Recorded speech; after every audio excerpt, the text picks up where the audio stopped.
হেফাজতের উপরে যে নিপীড়ন হলো, নির্মূল করা হলো, মানে এইখানে খুন করা হলো, এখন ৬৮ হোক, ৫৮ হোক বা ৯৩ হোক, যে সংখ্যাটাই হোক, এই যে এত মানুষ মারা গেল, মারলো, খুন করলো, পরের দিন মিডিয়ার রিপোর্ট কি হলো?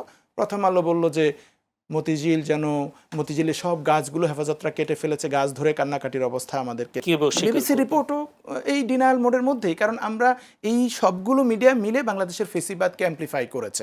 একটু শুনে আসতে চাই ডক্টর শিবির আহমেদ, যে যদি বলি যে ২০০৩ সালে ৫ মে যখন এই ঘটনা ঘটে, শাপলা চত্বরে যে ট্র্যাজেডি, তখন বিএনপি জামাতের পক্ষ থেকে, হেফাজতের পক্ষ থেকে শত শত মানুষ শহীদ হওয়ার কথা বলা হয়েছিল। তখন বিভিন্ন মানবিক সংগঠনগুলো, মানবিক অধিকার সংগঠনগুলো বলেছে, মানবাধিকার সংগঠনগুলো।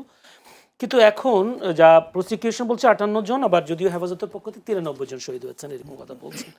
আবার আপা বলছে যদি আন্তর্জাতিক অপরাধ ট্রাইব্যুনালের এই কথা যদি বিশ্বাস করা যায়, তাহলে আন্তর্জাতিক অপরাধ ট্রাইব্যুনাল আওয়ামী লীগের আমলে যে মানবতা বিরোধী অপরাধের যে মামলা, তাহলে সেগুলোকে কি বিশ্বাস করতে হবে না কেউ বিশ্বাস করতে হবে? ধন্যবাদ আপনাকে। এখানে হেফাজতের ঘটনায় দেখেন, হেফাজতের ঘটনা হওয়ার পর সরকার বলছে যেখানে কেউ মারা যায়নি, ২-৩ জনের কথা, সম্ভবত একটা ছোট সংখ্যা ২-৩ জনের কথা বলা হয়েছিল, যে ২-৩টা লাশ পাওয়া গেছে, এর বাইরে কেউ মারা যায়নি। আর আদিলুর রহমান সাহেব ওনারা ৬৮ জনের লিস্ট পাবলিশ করেছিলেন, এবং সেটার জন্য ওনাকে তো নানান রকম নিপীড়নের মধ্য দিয়ে যেতে হয়েছে। আর তথ্যের কথা আপা যেটা বলছেন যে আমরা তো আসলে সঠিক তথ্যটা জানিনি, বা তারা কেন সামনে নিয়ে আসেনি, আমরা জানি অনেক পরিবার সে সময় গুম থেকে ফিরে আসার পর দীর্ঘ ১০ বছর ধরে কোনো কথা কোনো দিন বলে নাই, যে কোথায় গেছে, কি ছিল, কে তাকে গুম করেছে, কিচ্ছু বলে নাই। কারণ তাদেরকে এ ধরনের একটা থ্রেটের মধ্য দিয়ে যেতে হয়েছে, যে সে ফার্দার ভিকটিম হবে কি না, এই ভয়ে তারা কথা বলেন। এবং ভিকটিমদের পরিবারের ক্ষেত্রেও সেম কথাই, যে অনেক ভিকটিমের পরিবারকে এভাবেই, যে ভিকটিমের পরিবার যদি সামনে আসে তাহলে তারা থ্রেটের মধ্যে পড়বে, এবং সরকার বারবার এটা প্রভোগ করার চেষ্টা করতেছিল, থাকলে সামনে আসো, মানে আমি দেখে নেব তোমাকে। তো এই ভয়ের মধ্যে তো কেউ তখন সামনে আসবে না। এবং মিডিয়াগুলো যেটা করেছে, এবং ফেসিবাদ যখন আসে তখন তো সে একলা আসে না, এত বড় রাষ্ট্রীয় সহিংসতা সে তো একলা করতে পারে না, সে একটা ন্যারেটিভ ডেভেলপ করে মিডিয়াগুলোকে দিয়ে, সিভিল সোসাইটিকে দিয়ে, যে এরা হচ্ছে উগ্র, এরা হচ্ছে পিছিয়ে পড়া, এরা হচ্ছে পশ্চাৎপদ, এরা হচ্ছে রাষ্ট্রবিরোধী, দেশ বিরোধী, এ ধরনের একটা নেগেটিভ লেভেলিং করে এদেরকে তখন আর এরা মানুষ হিসেবে থাকে না, একটা ডিহিউম্যানাইজেশন প্রক্রিয়ার মধ্য দিয়ে যায়, এরা তখন মানুষ থাকে না, এরা তখন থাকে সমস্যা। তো সমস্যাকে তো নির্মূল করতে হয়। দেখেন ৫ই আগস্টে হেফাজতের উপরে যে নিপীড়ন হলো, নির্মূল করা হলো, মানে এইখানে খুন করা হলো, এখন ৬৮ হোক, ৫৮ হোক বা ৯৩ হোক, যে সংখ্যাটাই হোক, এই যে এত মানুষ মারা গেল, মারলো, খুন করলো, পরের দিন মিডিয়ার রিপোর্ট কি হলো? প্রথম আলো বলল যে মতিঝিলের সব গাছগুলো হেফাজতরা কেটে ফেলেছে, গাছ ধরে কান্নাকাটির অবস্থা আমাদেরকে। তো এখানে মানুষের জীবনের চেয়ে আমি গাছকে মূল্য দিচ্ছি বেশি। কেন গাছ মারা গেল? এবং টকশোগুলোতে মন্ত্রীদেরকে জিজ্ঞেস করতো বা এমপিদেরকে জিজ্ঞেস করতো, আপনারা কেন আরও বেশি টাফ মেজার্স নিলেন না, কেন আপনারা তাদেরকে আগেই করলেন না?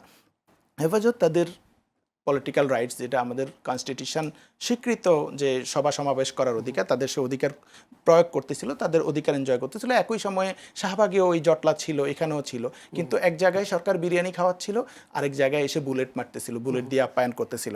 এরপরে মিডিয়াগুলো যেটা করলো, মিডিয়া যেটা করে যে আন্ডার রিপোর্টিং করা, তাদের তথ্য পাবলিকলি না নিয়ে আসা, সরকারি যেই স্টেটমেন্ট এগুলোকে অ্যাম্প্লিফাই করা, যে সরকার বলছে এখানে কেউ মারা যায়নি, তার মানে এখানে কেউ মারা যায়নি, সরকার বলছে এখানে রং মেখে শুয়েছিল, এখানে রং মেখে শুয়েছিল। এই যে ডিনায়াল মোডে থাকা, যে এখানে কিছুই হয়নি এরকম একটা ভাব, বরং ক্ষতি হয়েছে শুধু গাছের, এই কারণে আমরা আসলে সঠিক তথ্য জানিনি, এই মিডিয়াগুলো আমাদেরকে সঠিক তথ্য দেয়নি। বিবিসির যে বিবিসি রিপোর্টও এই ডিনায়াল মোডের মধ্যেই, কারণ আমরা এই সবগুলো মিডিয়া মিলে বাংলাদেশের ফেসিবাদকে অ্যাম্প্লিফাই করেছে।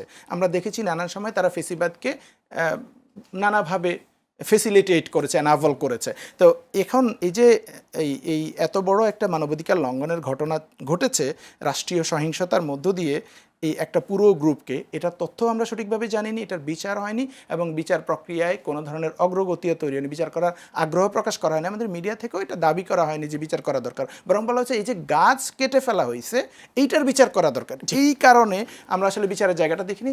এখন যেটা হচ্ছে যে কিছুটা অগ্রগতি আমরা দেখতে পাচ্ছি, যে আইসিটিতে বিচারটা চলছে, এখানে ৩০ জনের সম্পৃক্ততা প্রাথমিকভাবে তারা বলছেন তথ্য পেয়েছেন, এবং ৫৭-৫৮ জনের নিহত হওয়ার তথ্য তারা পেয়েছেন, যেটা আদিলুর রহমানের লিস্টে ছিল ৬৮ জন, আর হেফাজত বলছে ৯৩ জন। তার মানে এই লিস্টটা ওগুলো থেকে ছেকে তারপরে বাছাই করা হয়েছে। ডেফিনেটলি তারা তাদের যে ফ্যামিলি বা ভিকটিমদের ফ্যামিলিদের তথ্য সহই এখানে রিপোর্ট করছে। আমি মনে করি যদি আপনি যেটা বলছেন যে ওই ভিকটিমের তো ফ্যামিলি আছে যে মারা গেছে, কিছু কিছু থাকতে পারে, কিছু ভিকটিমদের ফ্যামিলি নাও থাকতে পারে, এতিম বাচ্চা যদি হয় মাদ্রাসার, সেক্ষেত্রে তো তার প্রতিষ্ঠান আছে, তারা রিপোর্ট করবে যে আমার এখানে মারা গেছে। তো ডেফিনেটলি এটা ওভাবে ক্রস চেক করে করা হয়েছে। আমার মনে হচ্ছে 57-58 জনের লিস্ট যেটা পেয়েছে, কারণ আদিলুর রহমানের যে 68 জন এর মধ্যে 1-2 জন ওভারল্যাপ ছিল, মানে একজনের নাম দুইবার আসছিল এরকম হয়েছিল। তার মানে সেই 68 জন থেকে 58 জন মেবি মানে সঠিক সংখ্যা, এবং তারা সেভাবে আগাচ্ছে বলে আমার মনে হয়। আমার কাছে মনে হচ্ছে এটার বিচারটা দ্রুত আগানো দরকার উইথ ডিউ প্রসেস। ডেফিনেটলি যে আমি পলিটিক্যালি কাউকে অপছন্দ করি বলে তারে লাগামহীনভাবে তার বিচার করে ফেললাম, নাম কাস্তে একটা রায় দিয়ে দিলাম, এটা না। কারণ ভিকটিমদেরও জাস্টিস পাওয়ার অধিকার আছে, এবং যাদেরকে আমি অভিযুক্ত করছি তাদেরও জাস্টিস পাওয়ার অধিকার আছে সঠিক প্রসেসের মধ্যে দিয়ে।